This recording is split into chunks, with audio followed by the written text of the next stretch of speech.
Hello ভাই, আসসালামু আলাইকুম। আমরা যাচ্ছি খেজুরের রস খাওয়ার জন্য। লোকেশনটা হচ্ছে বাংলার ফুল, জলঢাকা থেকে প্রায় 2 কিলোমিটার দূরে। আর আপনারা অবশ্যই অবগত হচ্ছেন যে জলঢাকার নিকটবর্তী কোনো গ্রামে খেজুরের রস পাওয়া যায় আর আপনারা জানেন না। তো ভিডিওটা সম্পূর্ণ দেখুন, আমি আপনাদেরকে দেখাবো যে জলঢাকার কোথায় আপনারা খেজুরের রস পাবেন। আমরা চলে যাচ্ছি খেজুরের রস খাওয়ার জন্য। ওই যে দূরে যেটা দেখতে পাচ্ছেন এটা হচ্ছে ডালিয়া রোড। আর ডালিয়া রোডের অপোজিট সাইডে এই জায়গাটায় বলা হয় বাংলার ফুল। আর এখানে খেজুরের রস পাওয়া যায়। এটা শীতের শুরুতে পাওয়া যায় না, কিন্তু শীতের মাঝামাঝি পাওয়া যায়, এখন জানুয়ারি। আর এই যে গাছগুলো দেখতেছেন এগুলো হচ্ছে সব বিদেশি খেজুরের গাছ। এখানে খেজুরের রস পাওয়া যায়। এগুলো গাছে কিন্তু খেজুর হয় না। যে আপনাদেরকে দেখাই, এই যে এভাবে বোতল লাগিয়ে রাখা হয়। এই যে আসলে আসলে ডোমার বা ডিমলায় বা আপনার যে কলোনিতে যেমন টাকা দিয়ে কিনে খাওয়া লাগে, এখানে কিন্তু টাকা দিয়ে কিনে খেতে হয় না। এখানে এগুলো সরকারি গাছ। আমরা বোতল লাগিয়ে রাখি। আর আহ, সকালে লাগাইলে এখন সন্ধ্যার দিক বোতল ভরপুর হয়ে যায়। অথবা আবার আমরা এখন এটা খাবো, খাওয়ার পরে আবার লাগিয়ে রাখবো এখানে। এখানে লাগিয়ে রাখলে এটা আবার কালকে সকালের মধ্যে আবার ভরপুর হয়ে যাবে। বুঝলে? এখন আপনাদের একটু সন্দেহ হতে পারে যে এটা আসলে আদৌ কি খেজুর গাছ কিনা। এখন ভাই, যেহেতু যে গাছের রস খাওয়া হয় ওই গাছে কিন্তু ফল হয় না, আর এটা যেহেতু আমরা এই গাছ থেকে রস রস খাই, এই জন্য এগুলো গাছে কিন্তু খেজুর হয় না। এখন যদি আপনারা বিশ্বাস না করেন তো পরের বছরে পরের বছর আমরা রস বের না করে খেজুর আনবো, তখন আপনাদেরকে দেখাবো। এই দেখেন, আসলে অবিশ্বাসের কিছু নেই ভাই, আসলে এটা কিন্তু খেজুর গাছ। আর আল্লাহর সৃষ্টি। এখন আমাদের তো কিছু করার নেই। দেখেন, দেখছেন, এটা একবারে ফ্রেশ সকাল খাঁটি। থেকে সকাল থেকে জমতে মানে জমতে এখানে এটা নির্ভেজাল। এটা এটা আমরা আমাদের নিজের হাতে গাছ থেকে নামাইছি। আর এখানে কোনো ভেজাল নেই। যেমন এই যে কলোনিতে যদি আপনারা যান বা নগনের বাগানটায় যান, ওখানে নগরের বাগানটায় দেখবেন যে ওরা চিনি দেয়।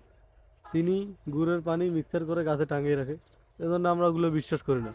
আমাদের বাড়ির পাশে এরকম যদি খেজুর গাছ থাকে, তো আমরা কেন টাকা দিয়ে ভেজাল মাল কিনে খাবো?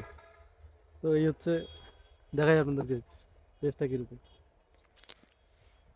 একটু খাও।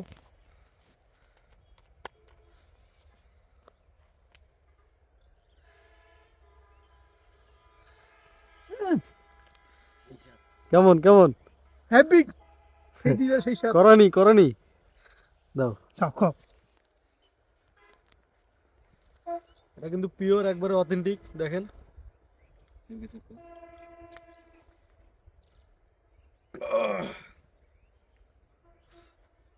আসলে এটা কিন্তু বেশি খাওয়া যাবে না।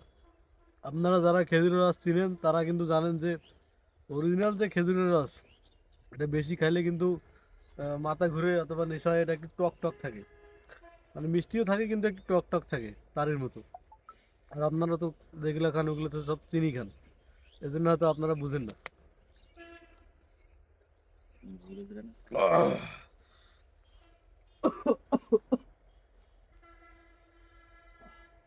খাও খাও খাও, তুমি খাও, আমার জন্য রাখিও। আসলে খুবই সুস্বাদু। মালটা আসলে করা।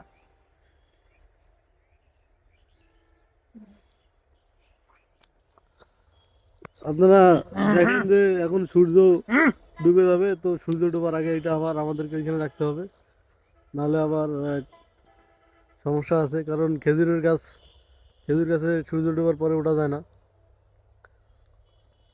অনুভূতি কেমন, ফিলিংস, সবটা কিরকম? সেই সাথ এখন আপনারা যদি এইখানে আসতে চান তো আগে আমাদের সাথে যোগাযোগ করতে হবে, না হলে কিন্তু আপনারা পাবেন না। কারণ এইখানে তো আমরা আমরা আমি, আমার এই ভাতিজা, আমরা এই বোতল লাগিয়ে রাখি। তাছাড়া বাইরের মানুষ বা এলাকাবাসী কিন্তু ওভাবে খায় না। এখন আপনারা যদি কেউ খেজুরের রস খেতে চান বা এখানে আসতে চান, আমাদের সাথে আগে যোগাযোগ করতে হবে। তা আপনারা যদি আমাদেরকে বলেন, আমরা বোতল লাগিয়ে রাখবো আপনাদের জন্য রস বোতল ভরপুর করে রাখবো, আপনারা এসে খেতে পারবেন। আর আপনারা আমরা যদি স্থানে যাই তুলে মানে হ্যাঁ, বলতে যাই। বলতে আমি লাগাই কিন্তু বলি এখন আপনারা যদি আমার কোনো মন বলি। না, হ্যাঁ তোমাকে কবে সমস্যা নেই। তোমাকে বলে দাও আমি আওয়াজ করি। না, ঠিক আছে কোনো সমস্যা নেই। এদের শরীফের সাথে যোগাযোগ করবেন, আমি ওর নাম্বারটা স্ক্রিনে দিয়ে দিব।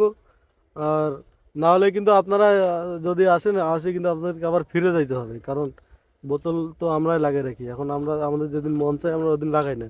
এখন কেউ যদি খেতে চান আমাদের সাথে যোগাযোগ করবেন, আমরা বোতল ভরে রাখবো, আপনারা এসে খাবেন। আর আপনারা আবার মাকড়ামি করে অযথা এসে নিজেরাই পারানোর চেষ্টা করি না, এলাকাবাসী রাগ করবে বা মারামারিও করতে পারে। তো দেখা হবে অন্য কোনো ভিডিওতে। আসসালামু আলাইকুম।